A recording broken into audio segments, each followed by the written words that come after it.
The north is cold and full of whispers. The red mountains burned white in the early morning. Not the white of snow, not the white Ned Stark knew from 15 years of Winterfell mornings, that cold, clean silence that settled over the world like something holy. This white was stone and heat and sky baking under a sun that had no mercy in it, and the sand beneath his boots was the color of old rust, and the air tasted of dry rock and blood, and the particular iron smell of men who have been working hard since dawn. 3 of them. 3 white cloaks moving through his 7-like winter through a candle flame.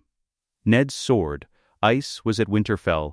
He was fighting with a borrowed blade, good steel but not his, never his. Rang against the nearest white cloak's guard, and the impact shuddered up his arm to the shoulder, jarring his teeth together. He stepped back. Let the momentum carry him. 3 feet to the left, and he'd have clear space, have a second to breathe. Theo Wool went down to his right without a sound. No cry. No warning. Just the absence where a man had been standing. He had known Theo Wool for 11 years. No time. There was never any time. Ethan Glover died next, a clean thrust through the throat from the one they called the White Bull, who fought with the flat economy of a man who had been killing for 4 decades, and found it no more remarkable than drawing water. Glover dropped. The White Bull stepped over him without looking down, already moving to the next. 5 left: Ned, Howland Reed, and 3 others he would not think about by name, because thinking about them would make them real, and making them real would make their dying real, and right now he needed every piece of himself in the same place. He pivoted. He was good with a blade. He had always been good. Good enough to survive the war. Good enough to hold his own against better men. Good enough to not embarrass his father's name or his brother's memory. He was not Arthur Dayne. No one living was Arthur Dayne. The sword of the morning was something outside the ordinary rules of steel and effort, something that moved the way thought moved, the way weather moved, without the wasted breath between intention and execution. But Ned had height and reach, and when the angle opened, he pressed it. The first exchange he won. Clean, the borrowed blade found a gap between the third knight's guard and arm, not deep enough to kill, but deep enough to matter, and the knight, Oswell Went, he knew this man's name, though they had never spoken, knew all their names. Pulled back half a step, and the step was enough, the momentum shifted, and Ned felt briefly the cold mechanical certainty of a man who still had a chance. Then dawn caught the sun. Arthur Dayne turned, and the blade he carried, the color of first light before the horizon clears, not silver, not quite anything Ned had a word for, opened a line across Ned's forearm. Shallow, not enough to kill, exactly enough to tell him, in precise physical terms, the distance between what he was and what he was fighting. His knee found the sand. Not from the wound. His knee found the sand because something happened that had nothing to do with the wound. Something cold and total poured into the center of his skull from somewhere that was not the battlefield, not the Red Mountains, not 283 IC. It was the sensation of a hand reaching through his eyes from the inside and rearranging everything it found there. The White Mountains went white. The white went black. The black went. The sept. The crowd. A sea of faces in King's Landing, and the sun at the wrong angle for this time of year, and his own knees on different stone. Cold stone. And Joffrey Baratheon's face above the crowd with his mother's coloring, and his mother's eyes, and nothing behind those eyes that deserved to be called human, and the crown on his head that belonged to a better man, the hood. His own hands pressing his own face into the stone, the stillness that came after. Robb's face, his boy's face, Catelyn's cheekbones on a Stark jaw, and a crown that did not belong on a boy of 19, and a feast hall, and music underneath the wrong kind of silence, and Ned heard it before he saw it, because he had always been a soldier first. The creak of the crossbow, the specific creak, and then his boy. Jon's face in firelight on top of the wall, and the wall behind Jon.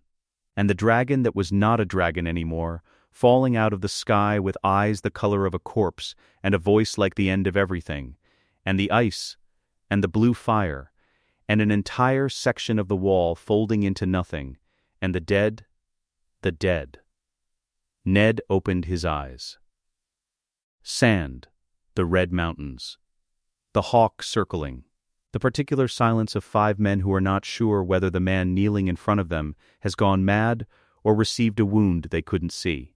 Howland Reed was on his back 12 feet away, not dead, not standing, somewhere between those two things, and Arthur Dayne was in front of him. Dawn's point 2 inches from the hollow of Ned's throat, the sword of the morning, was not breathing hard.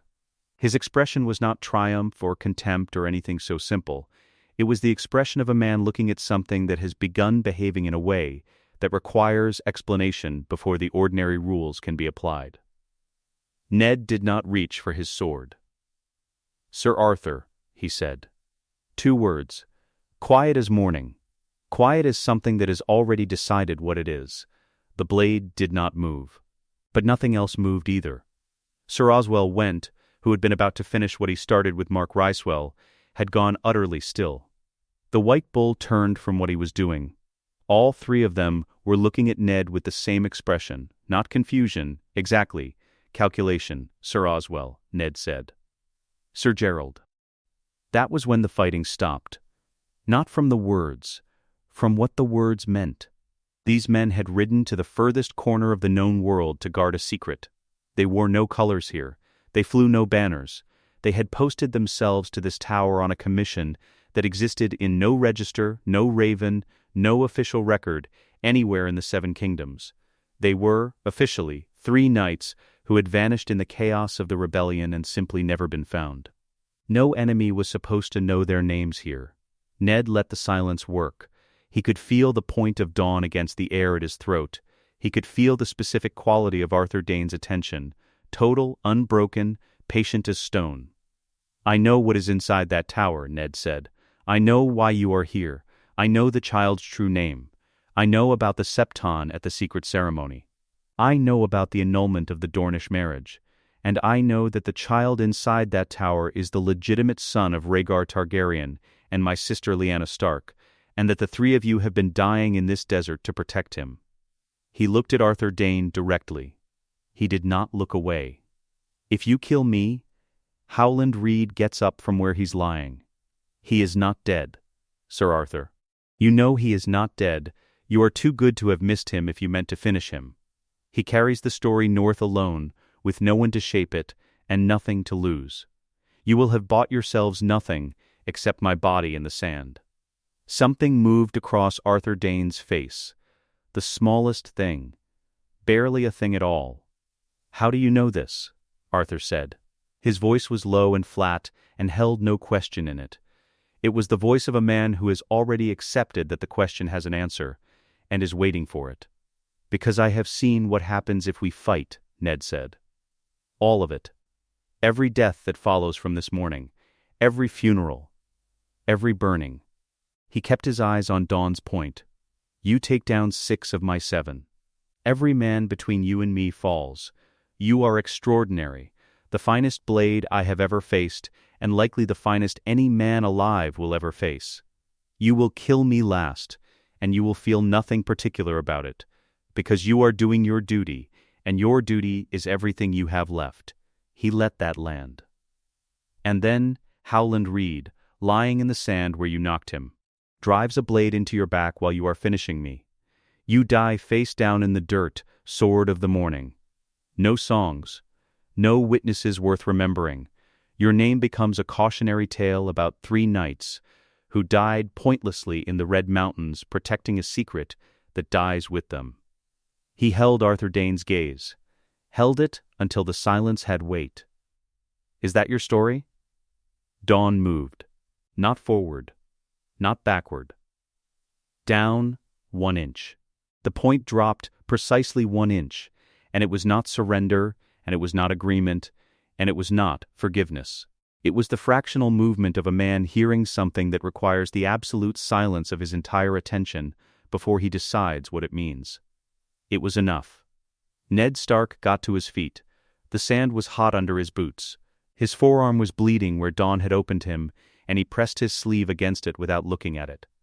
He turned, slowly, deliberately, every movement legible, nothing sharp, nothing that could be read as threat, toward the entrance to the tower. "Let me go to her," he said. He did not look back at Arthur Dayne. "She's dying, and we both know it. Let me hear my sister's last words. Then we will talk about what comes next." He climbed toward the door. No one stopped him. The tower room was small and hot. That was what struck him first. The heat. He had expected the inside of a stone tower to provide relief from the red mountains baking outside, but the stone had absorbed the day's warmth and held it the way stone does, personal and unrelenting. And there was a brazier in the corner that no one had thought to extinguish, and the room smelled of old blood and something herbal that had been burned to cover it. 2 women. Servants from somewhere. The Kingsguard had arranged them. Must have. Because you could not bring a maester to a secret. He didn't know their names. He would never know their names.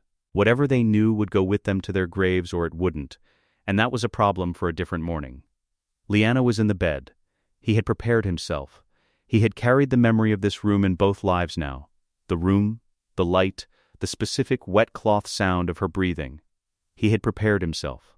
It was not enough. It was never enough. The gap between remembering something and seeing it again with your own eyes is a gap preparation cannot fully cross. She was 23 years old. She looked older. Childbirth in a stone tower in the Dornish desert with no maester, and 2 women who knew herbs but not much else had taken something fundamental from her, some essential reserve a body holds against catastrophe. Her hair was dark with sweat against the pillow. Her hands on the blanket were very still, fingers slightly curled, like a person in the first stages of sleep. Long fingers. Their father's fingers. Her eyes were open. They found him when he came through the door. "Ned," she said. 1 word. That was all it took. He sat beside the bed and took her hand and said nothing for a moment. Because there was too much to say, and every place he reached for to begin it crumbled under the weight of what came after it. The baby was in the corner. One of the women held him, a dark-haired infant wrapped in the repurposed remnant of a white cloak, bundled without ceremony, practical the way only necessity is practical. He was not crying. He was looking at the ceiling with the wide, unfocused attention of the very new, finding shapes in the stone that only he could see. "He's beautiful," Ned said. Because he was. "He has Rhaegar's nose," Lyanna said, and then her breath hitched in a way that was not quite a laugh but was its cousin. "Rhaegar would have." She stopped. Whatever she had been about to say about Rhaegar, she folded it somewhere he couldn't reach, and left it there. "He knew," Ned said. He was proud. He didn't know if this was true. It didn't matter if this was true. He understood, in the way he had not understood before the vision remade him, that there are truths which serve, and truths which wound, and that wisdom is knowing which one the moment requires. Lyanna turned her head to look at him fully. Her eyes were still sharp, her body was leaving her, going somewhere without her, and her eyes were the same eyes they had always been. Their father's stubbornness and something else that had always been only hers. "You're different," she said. He said nothing. "You left Winterfell, my brother." Each breath now was deliberate. A project undertaken with diminishing resources. Something happened between there and here. "What happened?" Ned, not a question. The same tone she had used on him when they were children, and she knew he was lying. She had always known. "I had a vision," he said carefully. "On the road. From the Weirwoods, I think. From something that has been watching longer than either of us." She studied him. The seconds between her breaths were lengthening. "Tell me what you saw." So he told her. Not everything. He did not tell her about Robb. He would carry that particular weight alone until he put it down in the ground with himself. He told her what a dying woman could hold, that Robert's reign would become something neither of them would recognize as the thing they'd fought for. That the child in the corner carried a name that would matter in ways none of them could yet measure. That a darkness was gathering in the north that made every political calculation of every lord in every castle looked like children arguing over which puddle to splash in. He told her he intended to change it. He told her that this time, the promise he was about to make her was larger than the one she was about to ask for. Lyanna was quiet for a long time. The brazier shifted and crackled. Outside, the Dornish wind moved through the rocks and went nowhere. "Promise me, Ned," she said. "I promise you more than survival," he said. He meant it the way you only mean words when you have already seen what happens in the world where you don't keep them. I promise him a throne or a free life, whichever he chooses when the time comes to choose. I promise you his real name will be spoken out loud someday in a hall that can hear it." His voice stopped working correctly for a moment. He breathed through it. "I promise you were not just a girl stolen and forgotten. I promise you mattered. You will always have mattered." She looked at him for a long time with those eyes. Then, something in her face changed. Not relaxed, exactly resolved. A knot finally untied the right way. "Don't let Robert name a river after me," she said. And she was gone. He sat beside her for a while, long enough to understand, fully and without any remaining argument, that she was gone, and the world after Lyanna's death was the only world there was ever going to be. Then, he stood and went outside. Howland Reed was sitting on a rock in the shadow of the tower, holding his ribs where the white bull had caught him, looking at the mountains the way a man looks at something he has already made a decision about. Howland Reed was small, smaller than any man Ned had fought beside, with the compact stillness of the crannogman, who had survived in the neck long enough to understand that stillness was not weakness, but economy. Moss-colored eyes, a face that did not advertise what was happening behind it. He looked up when Ned's shadow crossed him. "She's gone," Ned said. Howland nodded once. He didn't perform grief. His people had a different relationship with death, more immediate, less shocked by it. Their feet too consistently in the earth for dying to remain an abstraction. "What did you tell them?" he said. He meant the 3 nights. "Enough," Ned said. He sat down on the rock. The full weight of the morning lived in his body now. The forearm, the shoulder, the specific exhaustion that comes from fighting and then stopping, and then sitting with a dying woman through the first hours of a world you have agreed to rebuild. "What did you know, Howland?" Howland was quiet for a moment. "The crannogmen listen to the old gods more than most," he said. "There are those among us who dream things that turn out to be true. My father was one of them." He looked at the mountains. "I have had my own dreams about this tower since before the war ended. I didn't understand what they were until I was standing outside it." "Then you understand what I need from you," Ned said. "Tell me anyway. I want to hear how you've thought it through." So Ned told him. He had rehearsed this conversation on every mile of the ride south, knowing it was the hinge everything turned on.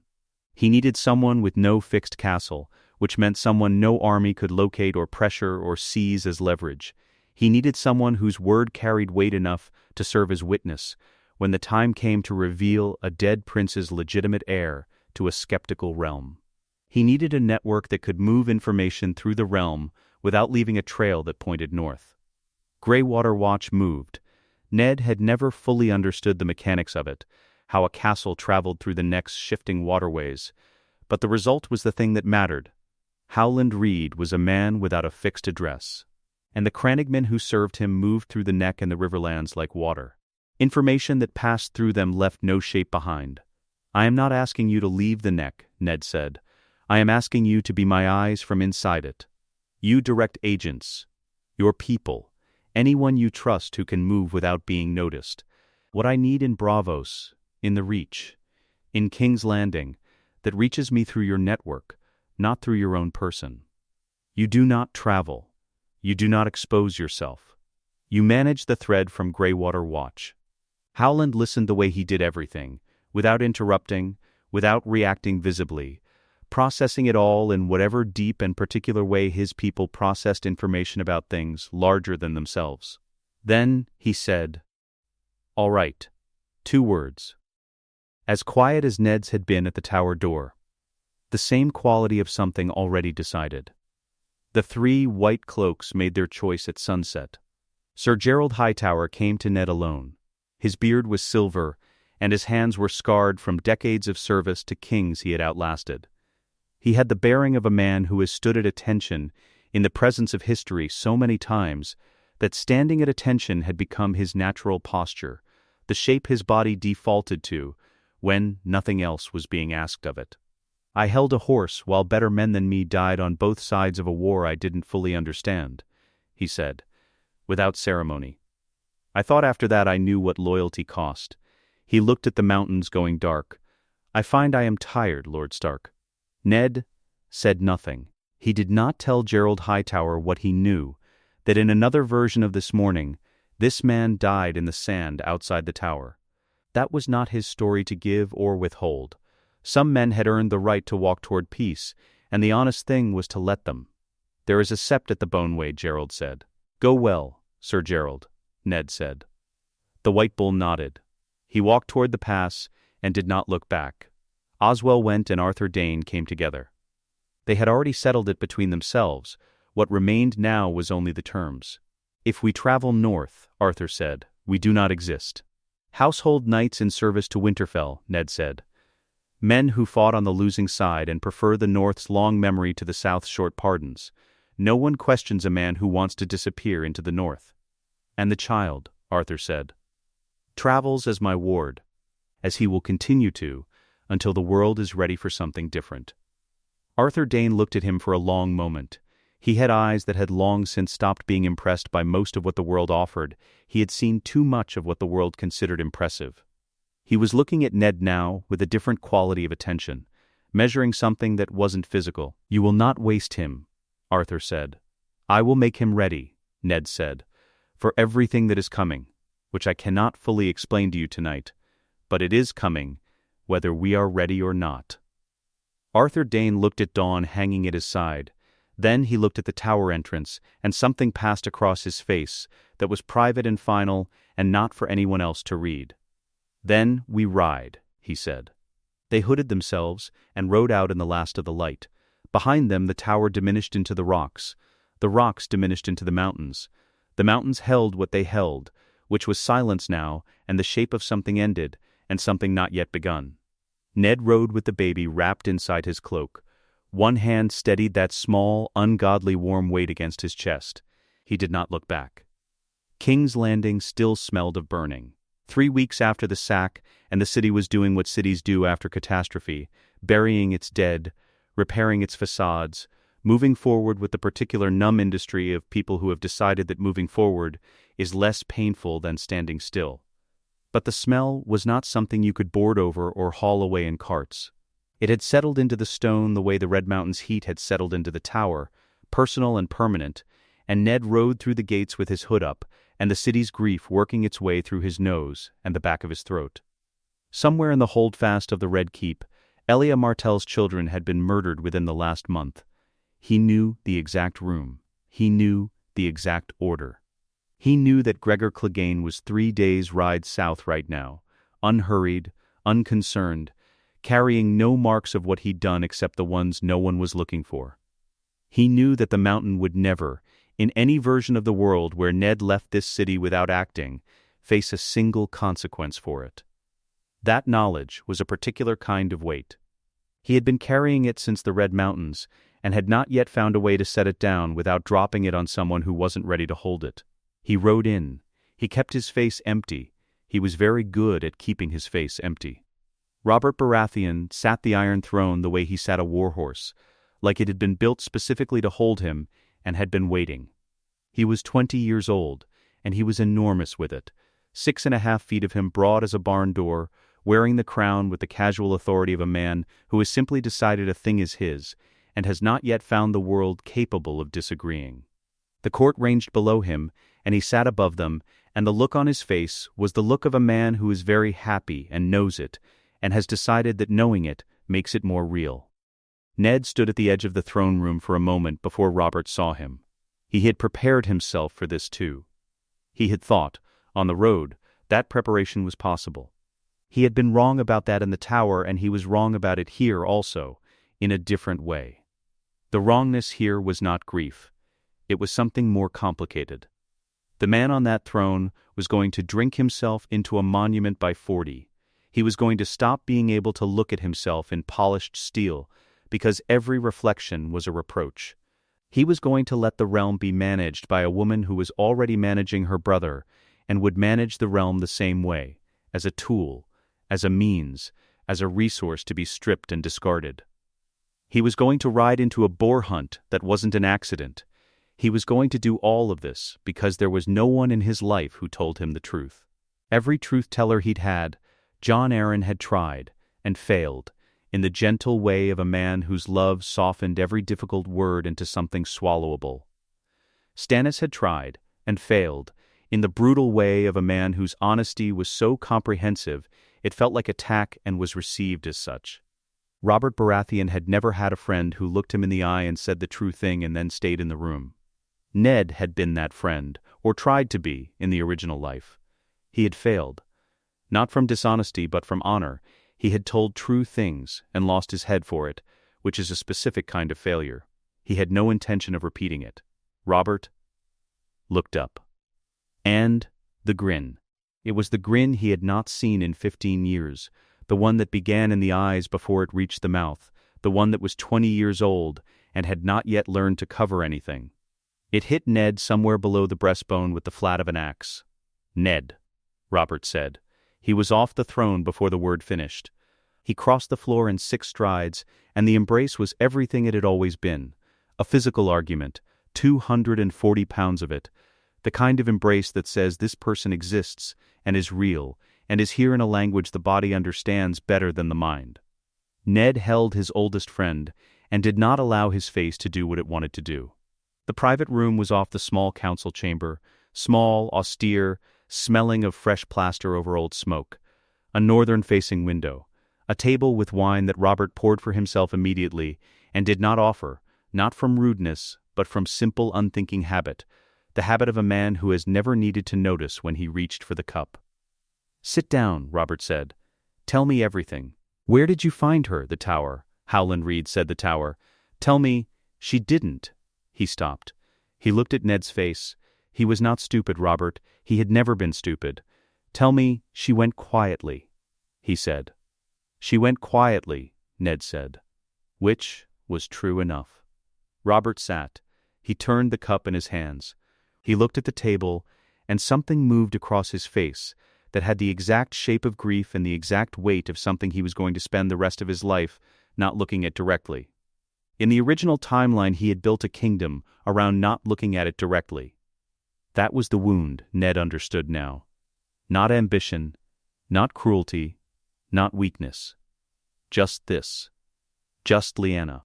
The inability to finish grieving meant the grief finished him instead, slowly, over 20 years of wine and hunts and other women, and the particular rage of a man who has convinced himself he is fine. "Tell me she knew," Robert said. "She knew," Ned said. "She knew what it cost you. She said to tell you." He had not asked Lyanna anything of the kind. But Lyanna was dead, and she had loved Robert once, in the uncomplicated way of a 14-year-old girl who had not yet understood what love cost or what it complicated, and this particular small untruth was one he decided he could carry. Robert drank. He set the cup down. He breathed once through his nose, and then he was Robert Baratheon again.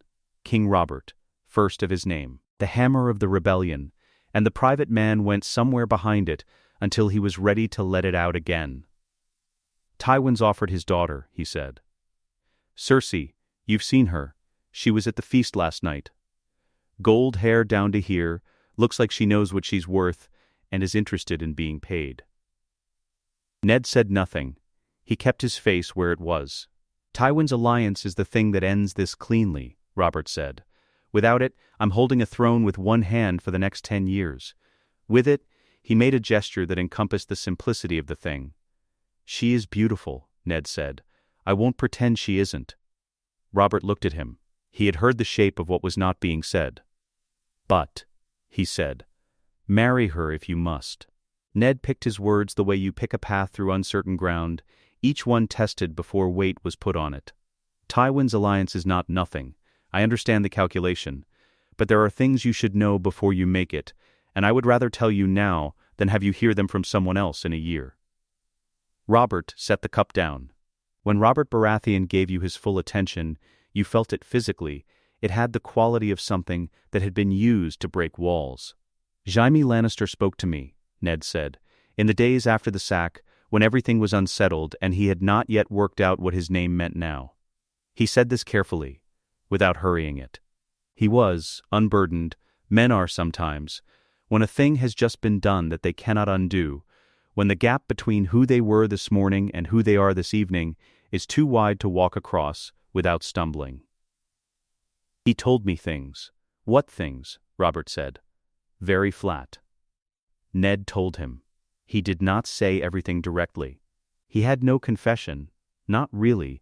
What he had was 15 years of memory and the particular advantage of knowing exactly which details would lodge in a certain kind of man's mind like a splinter and fester. He told Robert about the hair, about the eyes. He told Robert to think about what Cersei's children would look like, to hold that image clearly, the coloring, the jaw, the specific shape of the eyes, and then to think about where those features came from and whose they were. He described 3 children. He described them precisely. He described them the way a man describes something he has seen. Robert said nothing for a long time. Then he stood. The chair went back from the table with a sound that was close to violence. He walked to the window and stood there with his back to the room and his hands on the sill, the knuckles going white, and Ned sat in his chair and waited for whatever came next. What came was fury. It was enormous and thorough and loud enough that the guard outside the door shifted his feet audibly. It was everything Robert felt about everything he had spent 20 years feeling. In the specific shape that Ned had known it would take, directed at Tywin and Jaime and Cersei and the gods for making the situation what it was. Ned let it run. And then, after the fury, came the quiet. It arrived the way weather arrives, suddenly and completely. Robert stood at the window, and the volume dropped out of the room, and he was very still, and his hands on the sill were still, and something inside him had shifted from the part that reacted to the part that calculated. The quiet was more interesting than the fury had been. Lord Tywin Lannister received him in the outer solar of his borrowed apartments, which were not, yet, his apartments in the Tower of the Hand, which was a distinction Ned was careful to observe in his own mind, and had been careful to obscure in his greeting.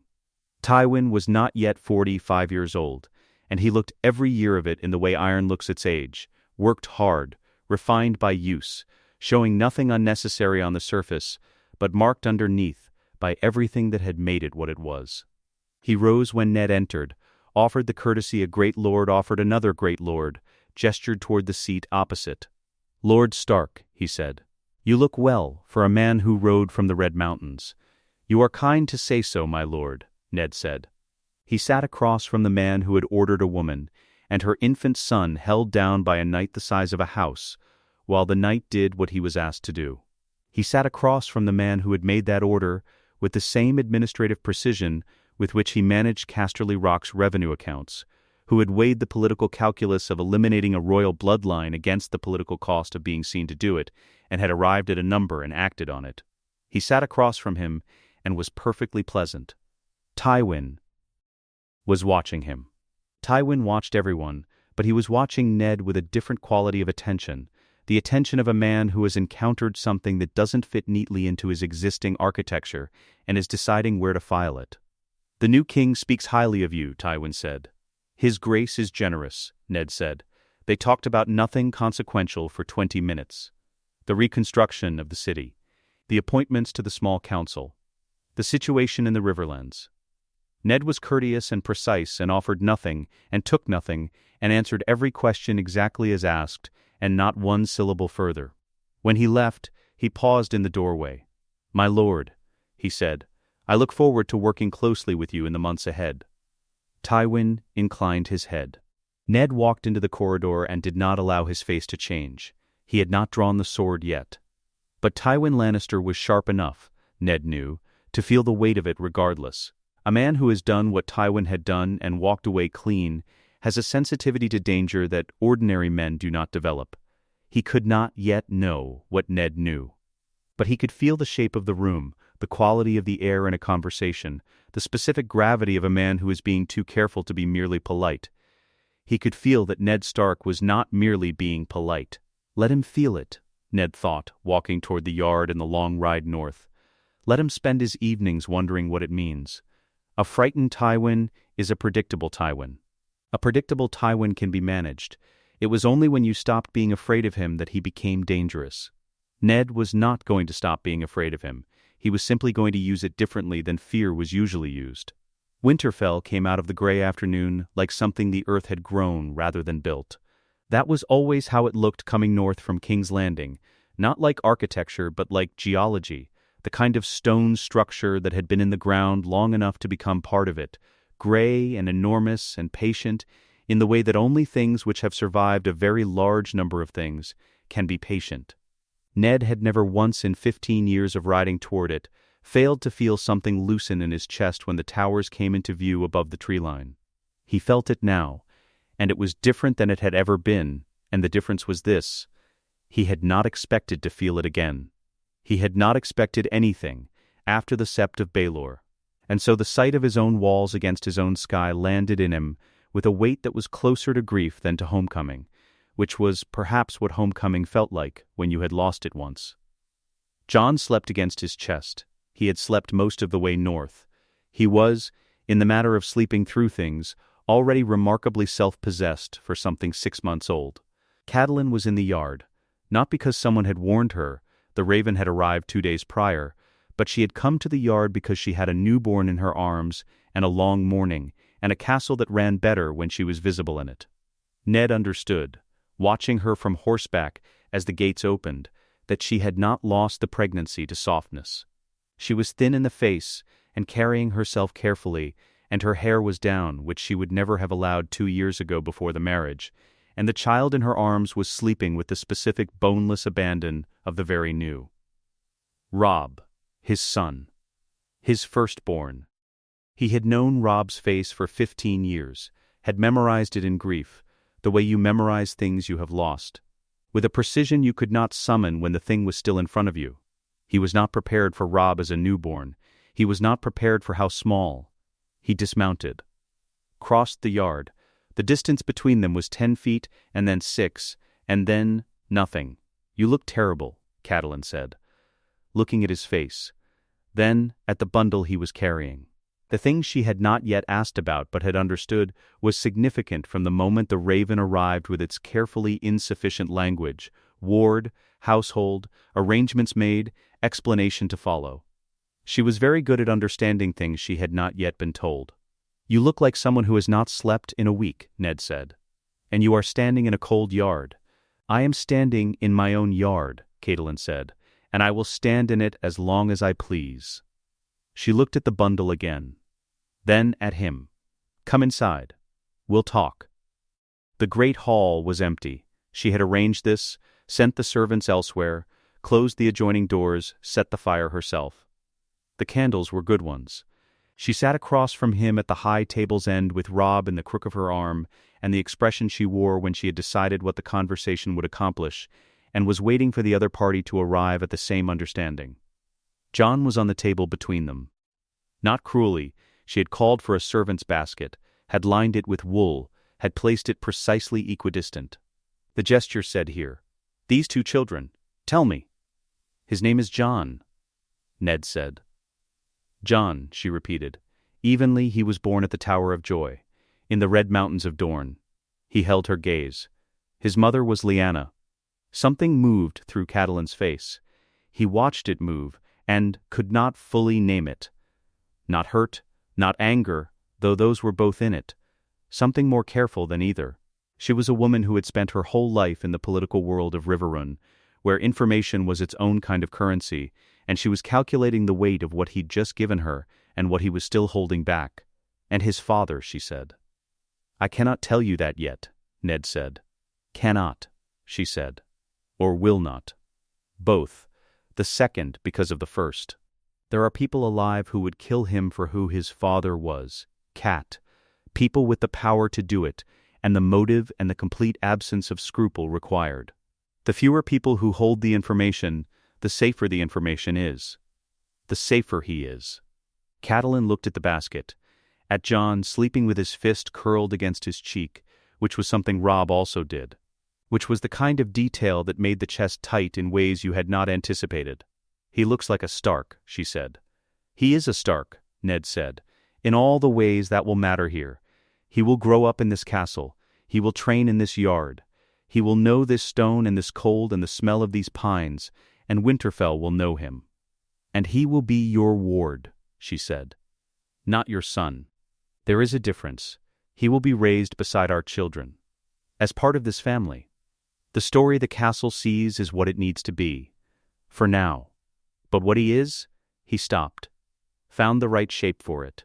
"What he is to this family is real, Cat. Whatever the story says." She was quiet. Robb stirred in her arms, made the small, indignant sound of someone navigating the transition between sleep states, and she adjusted him with the automatic competence of a woman who had been doing this for 3 months and had become expert through repetition rather than ease. "Tell me you will tell me the rest," she said. "Not now, but eventually." "I promise you the rest," Ned said. "When the telling of it will not put him in danger, when the weight of it can be held by more than a handful of people." He looked at her directly. "I have spent the last months doing things I cannot fully explain to you, making arrangements, having conversations, planting seeds that will not grow for years. I need you to trust that the ways I am different are in the right direction." She looked at him for a long time. "You have changed," she said. Not unkindly. "You are warmer in some ways, and colder in others, and I have been trying to work out which is which." "Warmer toward you," he said. "I have already decided. I want you to know that." It was not eloquent. It was the honest statement of a man who had lived through the version of this marriage where warmth was always deferred, always subject to honor's prior claim, and had decided that this version would be different in the places where it was still possible to make it different. Catelyn looked at him, then at Jon in his basket, then at Robb in her arms.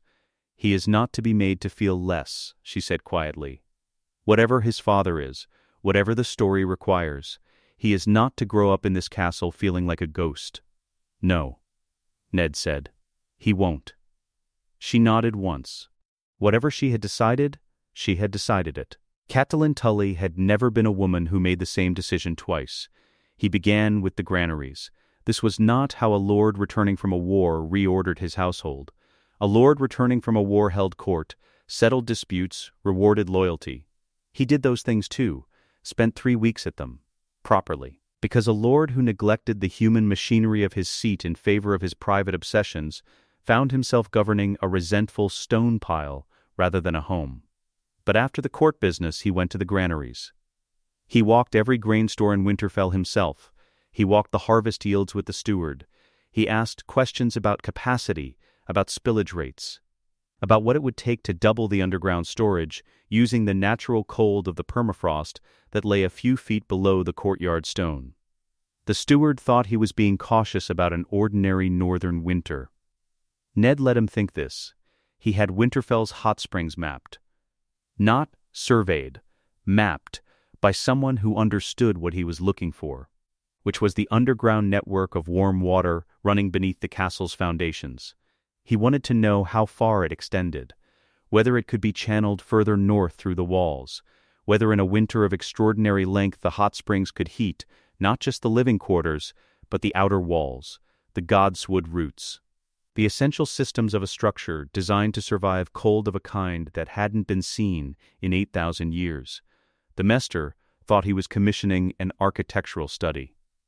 Ned let him think this. He sent ravens to Castle Black, not to the Lord Commander, not yet, but to his brother. Benjen had been at the Wall for a year.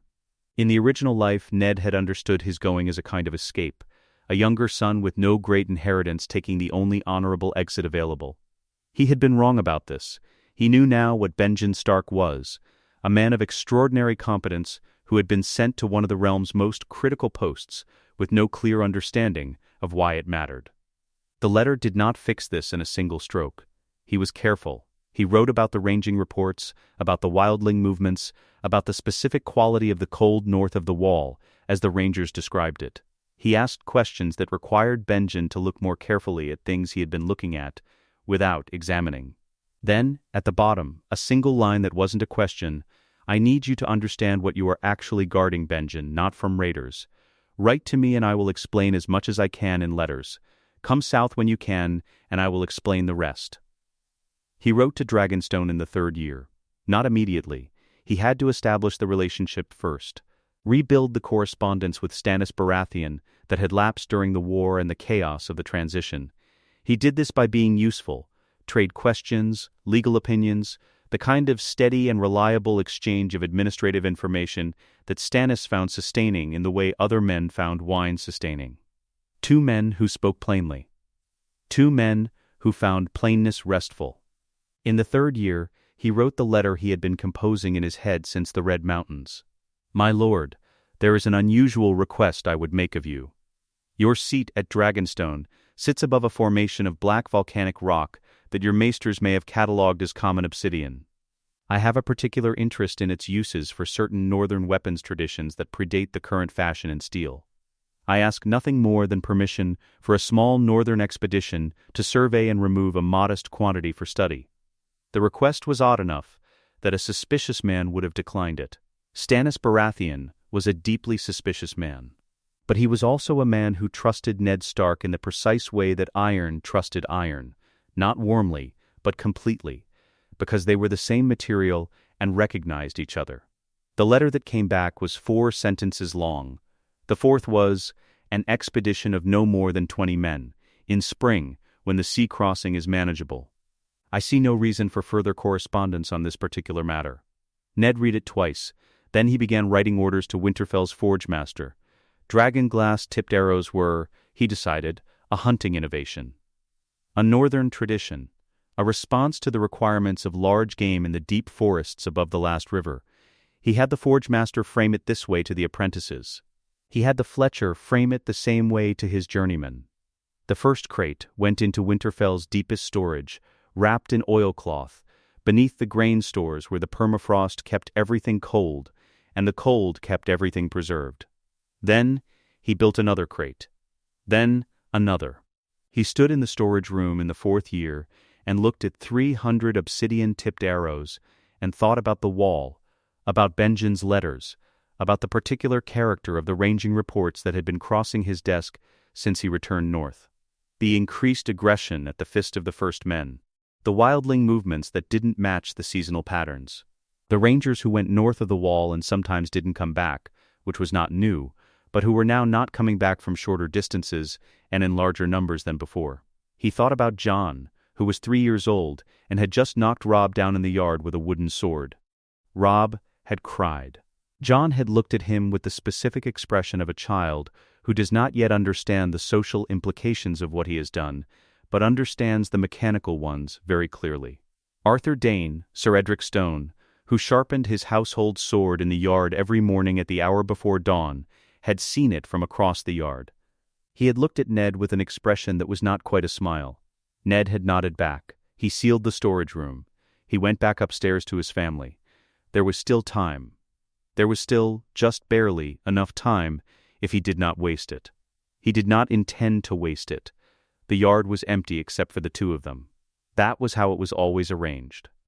The hour before the morning bells, when the kitchen fires were just catching and the grooms were still half asleep over their hay. The north-facing practice yard, which caught no morning sun and ran cold at any season, which meant the household preferred the south yard when they had a choice, which meant the north yard was reliably deserted. The man who called himself Sir Edric Stone did not look like the most dangerous person in the 7 Kingdoms. He had taken considerable care to ensure this.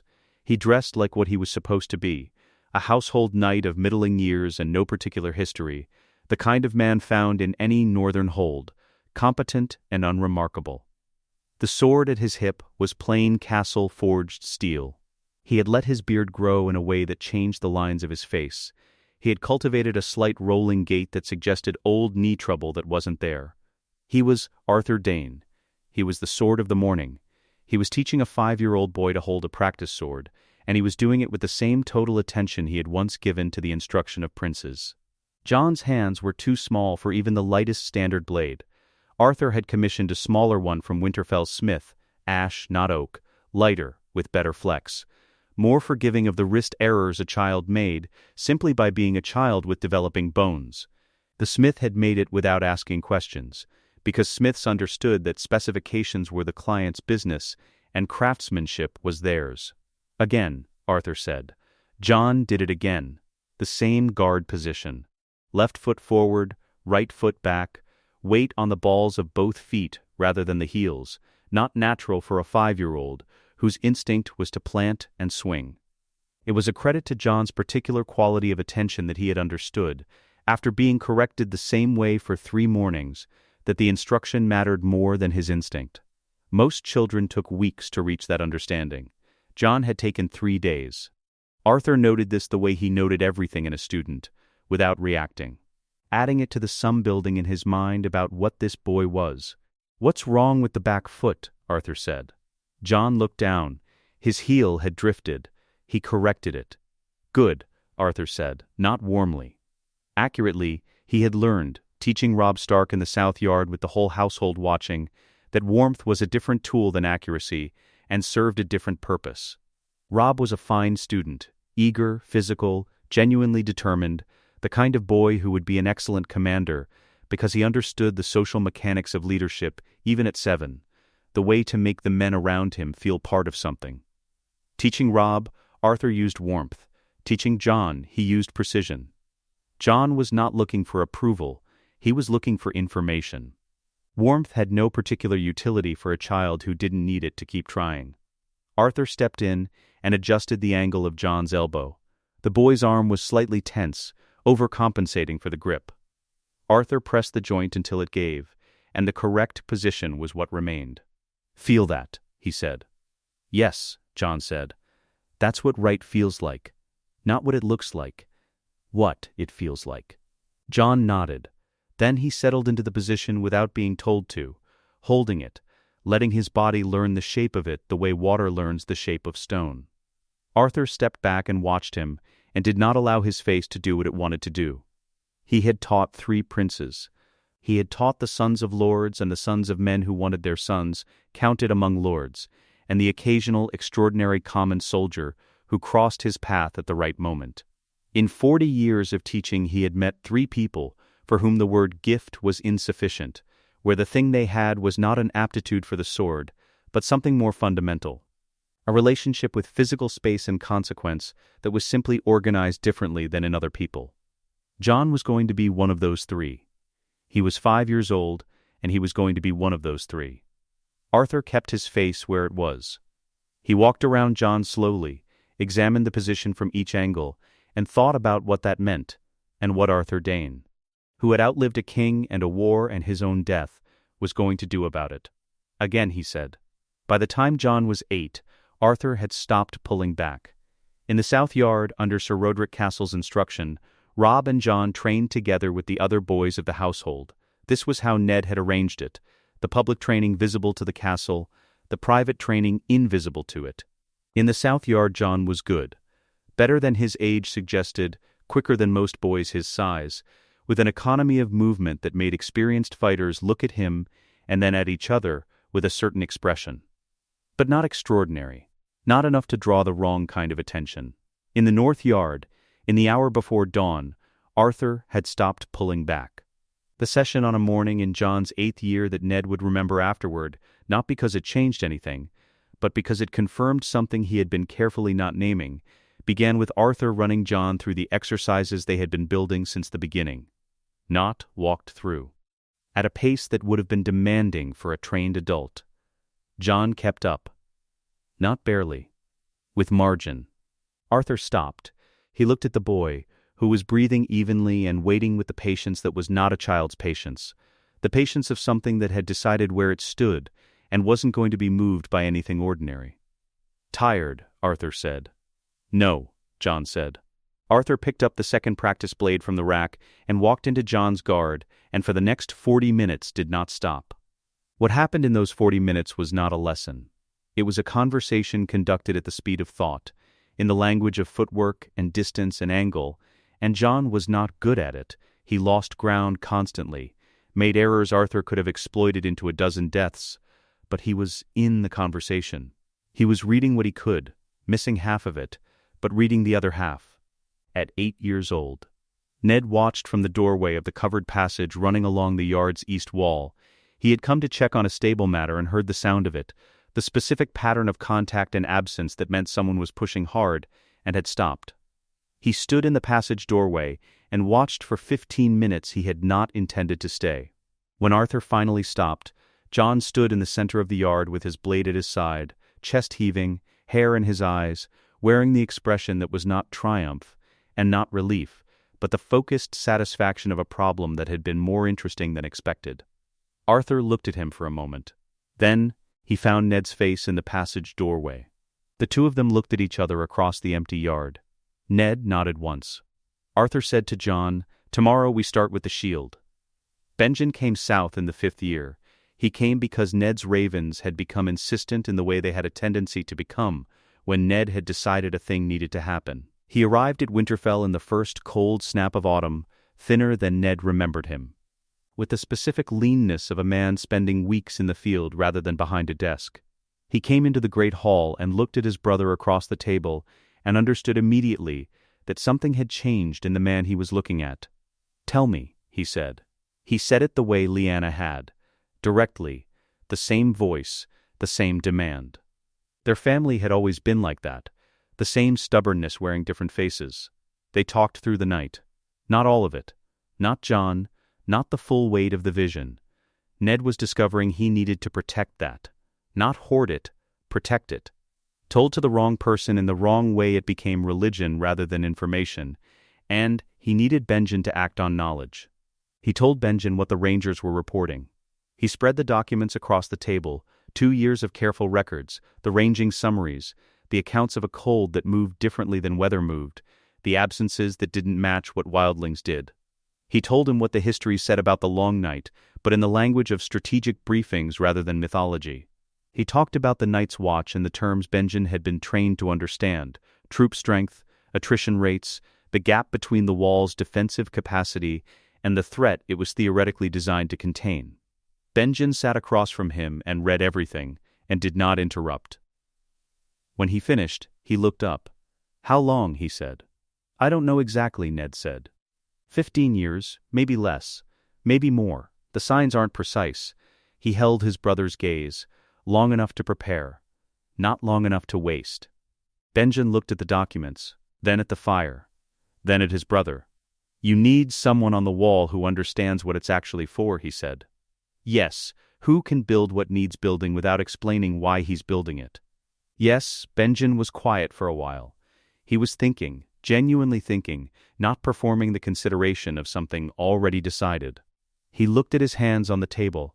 The fire between them threw shifting shadows against the stone. "I'll need better men," he said finally. "The watch is not what it should be, Ned. The quality of what's being sent, I'm already working on that," Ned said. He told him about the smith whose forge had been seized in debt, the ranger from a bankrupted household with nowhere else to put his competence, the Mester's student who had failed his chains but understood metallurgy in the specific way that mattered.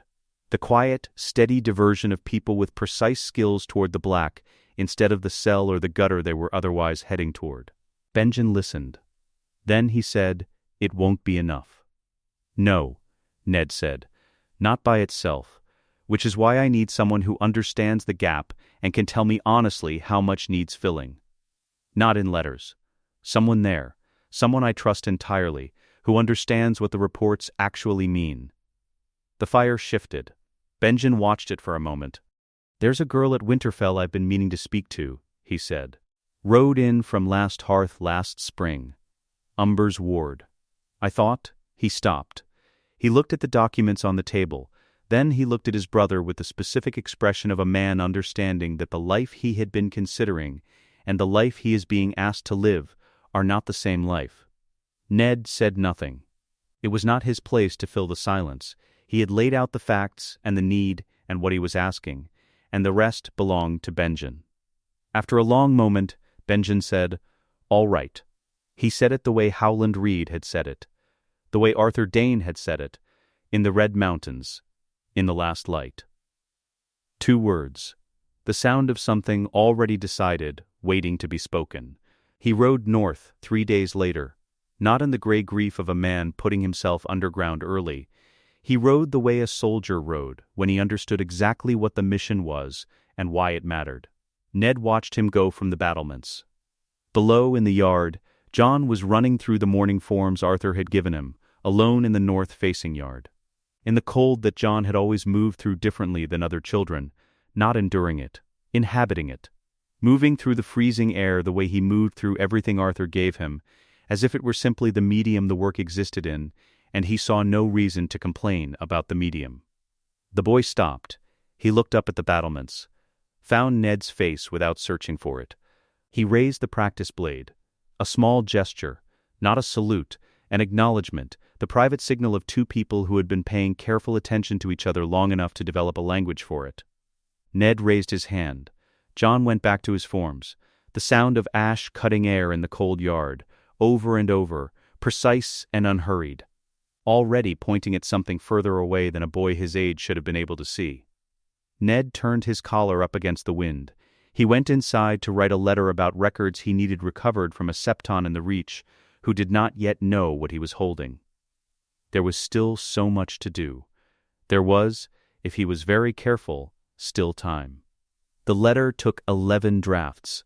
Ned did not often struggle with words. He was not a lord who confused eloquence with intelligence, and in the original life had learned early that plain speech in the right moment outweighed elaborate speech in any moment, and so he had developed a plain style and relied on it. But this letter was different. This letter was addressed to a girl who had grown up with nothing except the knowledge of what she was owed, and he needed her to open it rather than burn it, and every version he tried came out either too much or not enough. The 12th draft began, "Your family owes mine a debt, and mine owes yours one also." Rhaegar Targaryen and Lyanna Stark made a promise in fire and blood. "I am asking you to let me honor it." He read it once, sealed it before he could change his mind. The Darry household was not what it had been, not what it would have been. Ned had spent 15 years ensuring that. The silver reaching them had arrived through careful channels, passed through intermediaries whose loyalty to Howland Reed's Crannogman network was absolute, arriving in installments small enough to look like lucky fortune rather than patronage, not salvation. Stability, the difference between a household always one bad month from destitution and one that was merely poor, which was a large difference in what it did to the people living inside it. Willem Darry had not died destitute and broken in a Bravosi house that had been sold out from under him. He had died of age, not desperation, in 293 AC, which was 2 years later than the original timeline, and with enough of his faculties intact that the household had a plan for afterward. The children had not been turned out into the city. They had been housed with one of Darry's Bravosi connections, a moneylender's family who had found the arrangement useful in ways that had nothing to do with sentiment. Viserys Targaryen was 20 years old. He was not stable. He was not what he had been in the original timeline. The silver crown, the dragons will burn you. But he was not what he could have been in this one either. The absence of total desperation had slowed the damage rather than preventing it. There was still the specific quality in his eyes of a man who believed himself owed something the world had decided not to pay, and the anger that came from that belief, and the way the anger had nowhere comfortable to land. He was contained by circumstance rather than by temperament. Daenerys was 15. The report from the Crannogman's Bravosi contact described her in the precise economical way he received all such information: small, silver-haired, still, speaks 4 languages. Reads everything she can get near. Has been managing her brother since she was 12. Has been managing the household since she was 13. The Bravosi family finds her valuable and her brother manageable only because of her. She had her mother's hair. She had, by the descriptions of 3 different people who had seen both, her father's eyes. Ned sent the letter through the same channels that had carried silver to the Darry household for 12 years. It arrived at the moneylender's house in Bravos on a morning in early 297 AC. The reply came back in 2 weeks. 3 sentences. "I know who you are. I have known for some time that someone was helping. Tell me what you want, and why." He wrote back immediately. The godswood at Winterfell held its silence differently at night. In daylight there was still the castle around it, sounds carrying over the walls, the general working sound of a seat in motion. Human life, at its ordinary business. At night, the godswood became itself. The hot springs that wound through its roots sent up the faintest warmth, barely perceptible, more felt than measured.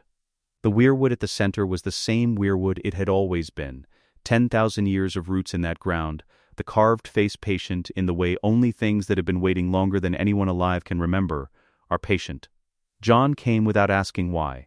He was 14, and he moved through the world now the way Arthur's training had made him move. Not like a knight, exactly. Not the practiced, deliberate movement of performance, but something less visible, more instinctive, like a man who had been taught so thoroughly that the teaching had disappeared into the body. He crossed the godswood behind Ned and sat across from him at the root that served as a bench, and waited, and the waiting had nothing restless in it. He had known, for years, that something was different. He had never said this.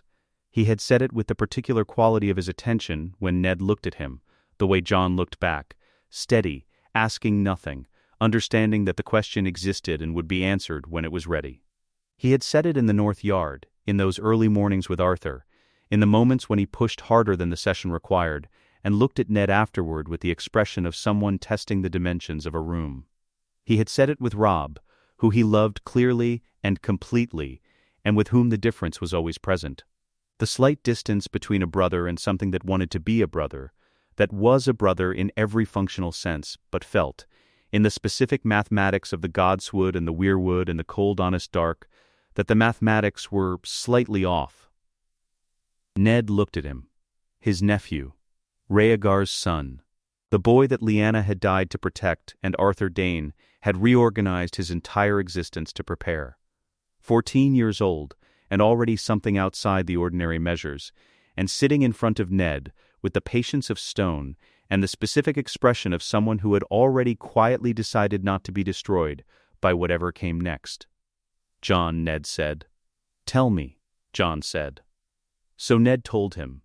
He started at the beginning, not with the vision, not yet, that would come, but with the Tower of Joy, with Lyanna, with the Kingsguard standing in the sand, and what they had been protecting and why.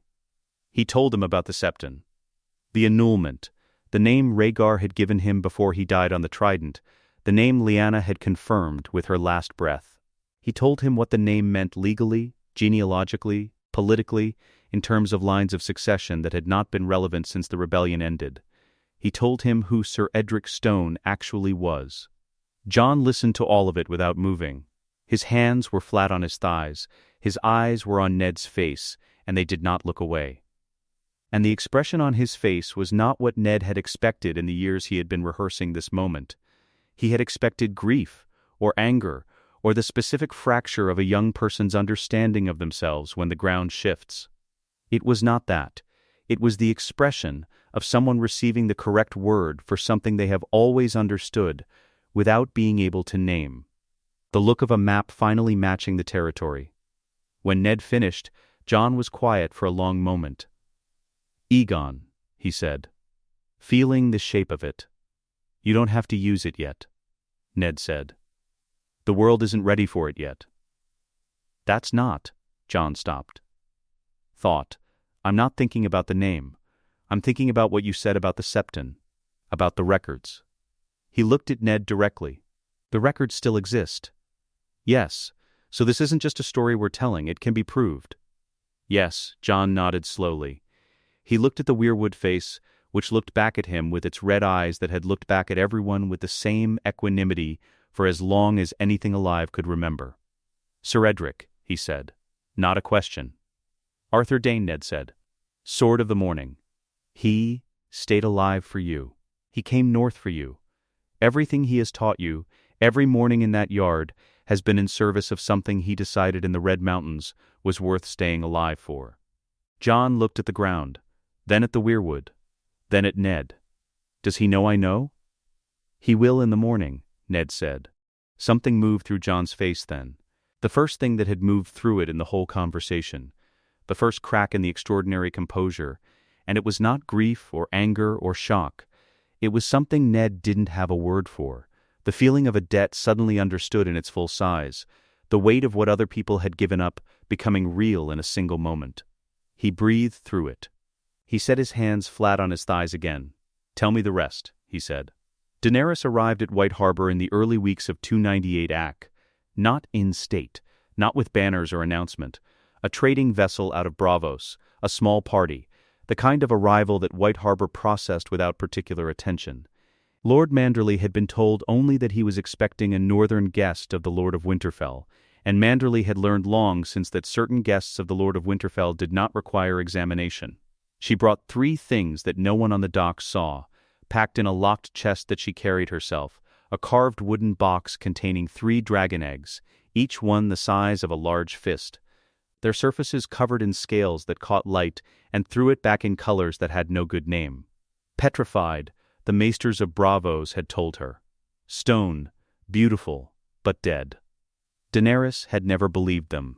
She was small, smaller than any description had prepared Ned for when he met her in the yard at Winterfell in the late afternoon of an autumn day. Silver hair pulled back simply. A gray traveling cloak that had been good quality before the journey. She stood in the yard and looked at the walls of Winterfell with the expression of a person doing a rapid and unsentimental assessment of a new environment. Then she looked at him. Her eyes were the color of new violets, or the center of fire where it burned hottest, and they were her father's eyes in the shape. Her mother's in the intelligence moving behind them. "Lord Stark," she said. "Your Grace," Ned said. He had addressed her that way deliberately. He watched it land, the slight catch, the reorientation. "You're being careful," she said. "I'm always careful," Ned said. "Please come inside. There is someone I'd like you to meet." Jon was at the top of the steps. He had been there since the gates opened, which Ned knew without having told him to be there. He was standing still in the particular way he stood still, not posed, not performing stillness, but simply the person he was in the natural state of no movement. 15 years old, Arthur Dayne's best work, his mother's jaw and his grandfather's eyes in the stark gray. Daenerys looked at him. She was very still for a moment. Then she said quietly, to no one in particular, "He has Rhaegar's nose." "I've been told," Jon said. She looked at him. He looked at her. Jon came down the steps and stopped 1 step above the yard level, which put him at her height. "I have been told things about you for a year," he said. "I'm curious how many of them are true." "Tell me what you've been told," Daenerys said, "and I'll tell you what's accurate." They walked into the great hall together. The eggs hatched 3 months later. It was not dramatic, in the way that Ned had imagined it might be. There was no fire, no pyre, no blood sacrifice of the kind that had driven the magic in the original world. What there was this: Jon and Daenerys in the Godswood at Winterfell, on a night so cold, the hot springs steamed in columns that rose 20 feet before the dark swallowed them. Daenerys had carried the eggs there herself. She had been bringing them to the Godswood every night for a week, placing them near the roots where the warm water ran closest to the surface, because she had no better theory and a certainty she could not explain that they were not dead. Jon had touched one of them on the 7th night, casually, reaching across to steady it, when it shifted on the uneven route. It moved. Not much. Not enough for anyone who wasn't holding it to see. But it moved, and Daenerys had seen his face change. And they had looked at each other across the root and the eggs and the rising steam in the specific way of 2 people who have just felt the world shift under them and are not yet ready to say what it means. The first hatchling had emerged by dawn. By the following dusk, all 3 were breathing. They were small. They were extraordinary. They were the color of the dreams Daenerys had been having since she was old enough to remember dreams. Arthur Dayne, who had seen most things the world had to offer, stood in the Godswood and looked at them for a long time without speaking. Then he had turned to Ned and said something that was not quite a question and not quite a statement. "He'll need to learn to ride." Jon had spent the next months learning exactly that, not cleanly, not without cost, with the specific physical education of a person and a young dragon working out a new language between them. The dragons grew quickly. By the time Benjen's ravens began carrying their most urgent reports south, the larger of the 3 could carry Jon's weight for short distances, banking and descending with the uncertain enthusiasm of something that understood its own capability better than its passenger did. It was not elegant. It was enough. Ned watched them in the sky above Winterfell on the morning the last raven from the wall arrived, and felt something that was not quite pride and not quite fear, and was perhaps just the specific feeling of standing at the edge of the thing you have been building toward for 15 years, looking down. Then he went inside to read what Benjen had written. The last raven from the wall arrived on a morning when the sky was the wrong color. Not wrong in the way of weather, not the yellow-gray of a storm building from the north, not the flat white of heavy snow coming down from the gift. Wrong in a way that Ned had been told to watch for by Benjen, who had been told to watch for it by the ranging reports, which had been describing it for 3 years as the specific quality of light that preceded the arrival of something that was not weather in any sense the word was ordinarily used. The light had no warmth in it. Not cold, exactly, empty, as if the sun had been moved slightly further away from the world and hadn't told anyone. He read the raven on the battlements. Benjen's handwriting, compressed, efficient, the script of a man who had learned to say necessary things in as little space as possible. Wall holds. They came through the night fort, the black gate. One of ours turned. He opened it from the other side. We could not stop it in time. Fist of the first men abandoned. Estimated numbers beyond counting. They are not moving fast. They don't need to. Moat Cailin must hold the neck, or none of the rest matters. I will not be sending further ravens. You will know when it begins. Ned folded the letter. He pressed it inside his cloak against his chest. He stood on the battlements and looked north at the wrong-colored sky for long enough to understand exactly what it meant. He had known the night fort was a vulnerability. He had written to Benjen about it twice. He had underestimated how completely the Night King could exploit it, had imagined a conventional breach attempt against the wall itself rather than the quiet horror of a single dead man speaking an oath he no longer meant, the Black Gate's ancient mouth swinging open for a brother of the Night's Watch who had ceased to be anything of the kind. Now he understood it fully. He went inside to begin the last sequence of preparations he had been working toward for 15 years. Moat Cailin held for 19 days. This was the number Ned had needed. He had not known he needed exactly 19 days when he began the work on Moat Cailin 8 years prior. The restoration of the southern tower, the reinforcement of the gate mechanisms, the drainage systems that had silted up over centuries of abandonment. He had done it because he knew the neck was the bottleneck, and the bottleneck needed to function, and that was the arithmetic of it. The garrison was 300 men. It was not a large force for what it was asked to hold. But the neck was the neck. Water and bog and the specific hostility of the Crannogman's territory surrounding everything, so that an army trying to move through it was not moving through a landscape, but fighting one. The dead did not tire, they did not need to eat, but they moved through the same physical space as everything else, and the physical space did not cooperate with them. Howland Reed's people were in the water before the dead reached the neck. Ned had asked this of Howland 2 years prior. He had not asked it the way a lord asks a vassal. He had asked it the way you ask someone who has been your most trusted ally for 15 years to do the most dangerous thing you have ever needed of them. Howland had listened to the full accounting from Greywater Watch, surrounded by the men and women who had grown up in the water and the reeds, who understood the neck's channels and shallows the way other people understood their own hands. He had said, "My people have been in that water for 1,000 years. We know things about the neck that the dead don't know yet." 19 days. The dragonglass tipped arrows fired in mass volleys from the towers, the Crannogmen in their flat-bottomed boats striking from angles the dead couldn't follow, the gate mechanisms holding when they needed to hold. 300 men, and a people who understood their own terrain. On the 20th day, the southern gate gave, not through failure of will. Through mathematics, the mathematics of 10,000 dead pressing against 300 living for 19 days. Ned had known the gate would give. He had planned for when, not whether.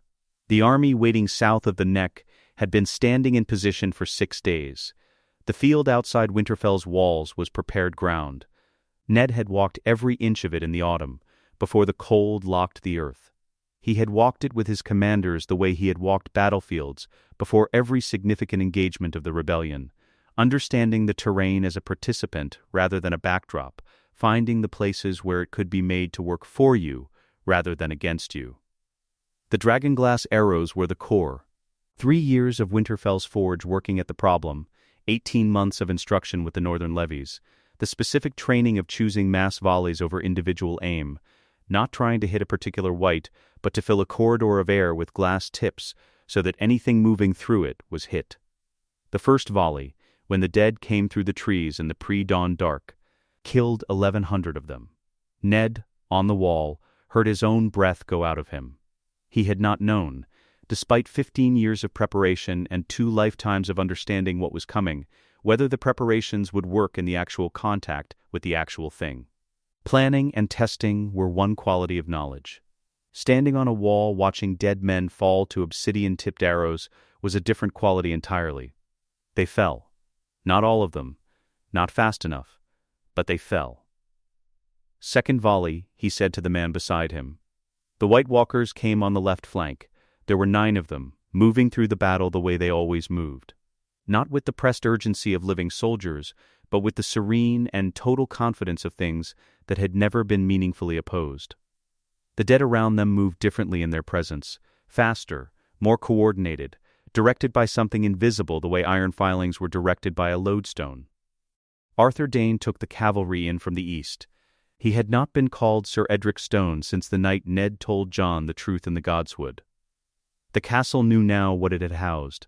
The men who rode with him knew who they were following. They rode out of the pre-dawn dark and hit the left flank with the specific controlled violence of men who had been preparing for one battle for a very long time. Dawn was out. In the dark and the chaos it caught what light existed, the moon, the fires on the outer walls, the blue cold light that the White Walkers carried with them, and threw it back differently. Not silver, that color that wasn't quite anything. It moved through the dark, and everything it touched that was a white stopped moving, because dawn cut true and was sharp enough to separate what needed separating. But it was not Valyrian steel, and Arthur Dayne had known this since Ned first told him the truth of what was coming. He had prepared accordingly. At his hip, alongside Dawn, hung a dragon-glass blade. Not elegant, not the work of a master, a brutal practical thing with a handle wrapped in leather and a blade 4 inches wide and 2 feet long, made to be used in both hands against something that had never feared the weapons men typically carried. Ned had pressed it into his hands 3 years prior and said nothing that needed saying. When the first White Walker reached Arthur's position, moving through the cavalry with the contemptuous ease of something that expected the same results it had always received, Arthur met it with Dawn in his right hand and the obsidian blade in his left. The left hand was the one that mattered. The dragonglass found the Walker's chest, and the Walker came apart the way they came apart, not blood. Not death in any ordinary sense, just the sudden absence, the collapse back into whatever they had been made from. The second one was faster. The exchange cost Arthur something, a gash across his left forearm where the Walker's ice weapon found the gap before he closed it. He stood his ground and finished it. He was 60 years old. He moved like something the concept of age had declined to apply to. The dragonglass blade worked on the Walkers the way it was supposed to work, and Arthur Dayne made it work like something terrible and final, and when the cavalry circled around to break the lodestone coordination that kept the dead organized, they circled around a man who had just proven that preparation and knowledge and the right weapon in the right hands could answer even this. The Night King did not come with the first wave. Or the second. He came when the outer gate gave, at the hour before dawn on the third day, when the defenders had been standing at their posts for 60 hours, and the reserves had been cycling through on 4-hour rotations, and the dragonglass arrows were into the third stockpile. He came the way he had always come in Ned's memory, without hurry, without visible purpose, as if arriving at a place he had already decided was his. He walked through the outer gate, and the dead around him organized themselves differently. The ones who had been falling to dragonglass stopped falling. Not all of them. But enough. Ned saw it from the inner wall. He understood what it meant. Now, he said to the man beside him. The signal fire went up from Winterfell's highest tower. Jon had been in the sky since the second day. The dragons were young, barely a year old, their wingspans still growing into what they would eventually be, and Jon on the back of the larger one had spent months learning to stay on rather than to steer. Which was what Arthur had told him before the battle began. The dragon knows more about being a dragon than you will ever know. Your task when the time comes is not to direct. Your task is not to fall off. What Jon had learned in those months was enough. Barely the dragon understood fire and direction and the difference between a living thing and a dead one, which was the essential understanding for what was needed. Jon had learned to hold on through the banking and the sudden drops and the specific terrifying physics of a creature that flew by instinct in directions that made no sense until they did. When the signal fire went up, he brought the dragon down over the outer walls. The Night King looked up. He had the specific quality of attention that Ned had been dreading most, not surprise, nothing so manageable as surprise, but a kind of assessment, a recalculation in real time. There was no dead dragon available to him. The advantage he had used against the wall in the original world was absent from this one, and he was working out what the available weapons were. Jon saw him recalculate. He felt the dragon beneath him feel it too, the shift in the air, the sudden attention of something old enough to remember things dragons remembered. He did not wait for the Night King to find his answer. The fire came down. Not the blue fire of a dead dragon, the ordinary fire that ordinary living dragons made, which was not ordinary in any sense except that it was not the specific weapon the Night King required. But it was enough to scatter the organized dead around him, enough to break the coordination, enough to give the men on the ground 30 seconds of fighting individual whites again instead of directed formations. 30 seconds was what Ned had calculated he needed. Arthur Dayne came through the broken gate with the remaining cavalry. Ned was off the wall before he had made a decision to move. He was 50 years old. He had not planned to be in the yard. He had planned to command from the wall, which was the correct tactical position for a man commanding multiple elements simultaneously. He had planned this, and it had been the right plan, and his legs were carrying him down the wall stairs anyway, because the Night King was in the outer yard, and Jon was landing the dragon in the outer yard, and the Night King was looking at Jon with the specific quality of attention that required something between them. He came through the inner gate with ice in his hand. Not borrowed steel. His own blade, which he had carried into every battle since he was old enough to lift it, which had been at Winterfell, while he carried borrowed steel at the Tower of Joy, and had been waiting at Winterfell since, patient as the stone it lived in. The Night King turned to him. For one moment, all three of them were in the same space. The Night King, Ned Stark, and Jon Snow, standing in the outer yard of Winterfell in the last hour before dawn, with the dead moving around them, and the fire coming down from above and Arthur Dayne somewhere to the east, still working through whatever still needed working through. Jon dismounted. He was 16 years old. He had his hand on Longclaw. Jorah Mormont had sent it south 3 years prior, with a letter to Ned that said only, "You'll know who to give this to." He looked at Ned. Ned looked at him. "Go," Ned said. Jon looked at the Night King. The Night King looked back. And Jon Snow, who was Aegon Targaryen, who had been trained since age 5 by the greatest swordsman who had ever lived, who had grown up with the specific purpose of this moment planted in him like a seed in cold ground, stepped forward. Ned did not lower ice. He stood where he was and let his boy walk toward the thing that had been coming since before any of them were born. And he breathed, and he kept his feet under him, and he watched. The dead fell all at once. Not in sequence. Not the way living men fell, each one making his individual negotiation with the ground, with the specific speed and angle of his particular ending. All at once, every white in the outer yard and the field beyond and as far as the eye could reach, in the wrong-colored dark, all at once, as if something had simply been switched off, and the switching off had taken no time at all. The sound of it was extraordinary.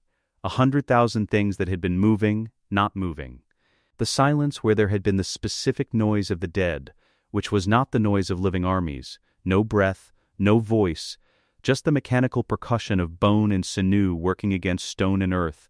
The silence where that noise had been was the most complete silence Ned Stark had ever stood inside. He found Jon 12 feet from where the Night King had stood, on his knees, one hand on the ground, Longclaw still in his fist, the blade dark with something that was not blood, and his head down, chest heaving, alive in the particular way of someone who has just burned through every reserve they had and found one more layer underneath that they hadn't known was there. Ned crossed the distance. He put his hand on the back of Jon's neck the way he had done when Jon was small and had fallen in the training yard and needed something real to hold on to. Jon's hand came up and gripped his forearm. They stayed like that for a moment, in the silence, in the dark, while the fires on Winterfell's walls burned and the dawn began its slow work on the eastern sky. "It's done," Jon said. "It's done," Ned said. Arthur Dayne was alive. Ned found him against the inner wall, sitting with the specific deliberateness of a man who has decided to sit before his legs decided for him. His left arm was wrapped. One of the cavalry men had done it, not well but adequately, the same arm the walker had opened in the second exchange. Dawn was across his knees, unsheathed, the not quite silver length of it dull in the pre-dawn without the light that made it what it was. The dragonglass blade was still at his hip, its edge dark. He was 60 years old, and he had been fighting for 3 days. His face had the quality of stone under sustained pressure, still holding, but showing every place the force had been applied. He looked up when Ned's shadow crossed him. "He's alive," Arthur said. Not asking. "He's alive," Ned said. Something in Arthur's face moved, and then was still. He looked at Dawn across his knees for a moment. His hand rested along the flat of the blade, in the way of a man who has had his hand in that exact position for 40 years, who could find that position in the dark, in sleep, in whatever was left after everything else. "Good," he said, the weight of a life in a single word. Ned sat beside him against the inner wall. Neither of them spoke for a while. The sky was beginning to change in the east, the first colorless precursor to light. Not yet pink, not yet anything, just the world remembering that it knew how to do this. "He'll need a Kingsguard," Ned said. Arthur was quiet. "I can think of one man," Ned said. "If he's willing." Arthur looked at the blade across his knees. He breathed once, carefully, around what the left arm was costing him. "Ask me when this heals," he said. "The burning took 3 days. You could not leave them on the ground." Ned had known this before the battle and had made the preparations, the wood, the oil, the organization of it, the systematic progression from the outer field inward. He oversaw it himself, which was not what lords did with the clearing work after battles. He did it anyway. He walked among the pyres and felt the heat of them against his face in the cold, and thought about every man who had burned on the wrong side of this fire over 15 years, every decision that had been made or avoided, every cost that had been paid or deferred to someone who paid it without being asked. He thought about Robb, about what the Red Wedding pyre would have been, in the world where he hadn't had the vision, about what it had cost him to avoid it, whether the cost had landed on other people he hadn't watched carefully enough. It always landed somewhere. That was what 15 years had taught him. Not that costs could be eliminated, that they could be chosen, sometimes, if you were very careful and very lucky and did not confuse luck with skill. Robert came north in the spring. He traveled slowly, which was all he could manage, which was all he had been able to manage for several years. He arrived at Winterfell's gate in a litter he had fought against, and eventually accepted with the specific dignity of a man who has run out of arguments. He was 52 years old, and his body had been making its own decisions for several years, and the decisions were not reversible. He received Ned in the great hall with the fire high and the good wine, and the expression of a man who has worked out where this conversation was going, and has decided, finally, that he is not going to fight the direction. "The boy," he said. Not unkindly. "He killed it." "He did," Ned said. Robert looked at the fire for a long time. His hands on the arms of the chair were swollen at the knuckles in a way that was new since the last time Ned had seen him. He breathed carefully, the way men breathed, when it had become something that required attention. "He's Lyanna's," Robert said. "He is," Ned said. Robert said nothing for a long while. The fire shifted. A log went over and threw sparks against the screen. "And his father," Robert said. "Robert," Ned said. "Tell me," Robert said. The same flat voice he had used in that small room in King's Landing 20 years ago, when Ned had told him about Cersei. The voice that had long since made its peace with the fact that certain information was coming and was simply waiting for it. "Rhaegar," Ned said. Robert closed his eyes. He sat with it for a long time, the way a man sits with something that has broken and cannot be unbroken, that has been broken longer than he knew, that was perhaps always going to break regardless of when the blow landed. He sat with it the way he had sat with Lyanna's name for 30 years, at distance, not looking at it, understanding it was there. "He has her eyes," Robert said. Quietly, I noticed in the yard. "He does," Ned said. Another long silence. The fire. "I'm tired, Ned," Robert said. "I have been tired for a very long time, and I have been trying to outrun it for most of that time, and I am not outrunning it anymore." "I know," Ned said. "The throne," Robert said. "Yes," Ned said. Robert opened his eyes. He looked at Ned directly with the eyes he had always had, the ones that were more intelligent than the rest of him usually allowed to show, that saw more clearly than his appetites and his grief had ever fully obscured. "You could have it," Robert said, "if you wanted it." "I don't want it," Ned said. Robert looked at him for a moment. Then he laughed. It was the old laugh, suddenly, enormous and genuine, the one that began in the eyes before it reached the mouth. It cost him something physical, the laugh, and he let it cost him, and it was the most like himself he had looked since he'd arrived. "No," Robert said, "you never did. They sat the throne in the first month of summer. Jon and Daenerys, not one and then the other. Together, which required the throne room's protocol to be quietly reorganized, which Ned managed with the same unhurried attention he had given every other practical problem over the course of his life. Jon was 16. He stood at the base of the Iron Throne in the clothes Ned had arranged, northern wool and Targaryen colors, which was the whole story of him in a color palette. And he looked at the assembled court with the expression of a man who has known what this moment would require of him, and has decided he will require the same of himself. Daenerys stood beside him. She had grown in the years since Winterfell, not in height, but in the specific quality that certain people developed when they stopped managing survival and started managing something larger. She looked at the throne with her father's eyes, and no other expression. Jon looked at Ned once, across the throne room. Ned gave him the same nod he had given him across the North Yard on 100 cold mornings, the same nod across the same distance. Jon turned to the throne. When Ned was offered it, when Lord Redwine and 3 other lords put the question formally, in the proper language. With the proper witnesses, he declined in 4 words. He had rehearsed longer speeches and discarded them. 4 words were sufficient. "The North needs me," he said. He stood on the walls of Winterfell on the morning after.